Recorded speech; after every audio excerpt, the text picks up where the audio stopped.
You ask Tiger to solve. This deals with linear equations with one unknown. The final result is g equals 4. Let's solve it step by step. Group all constants on the right side of the equation. Add 7 to both sides. Simplify the arithmetic.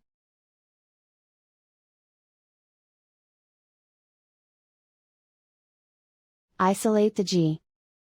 Divide both sides by 8. Simplify the fraction. Find the greatest common factor of the numerator and denominator. Factor out and cancel the greatest common factor. And so the final result is g equals 4.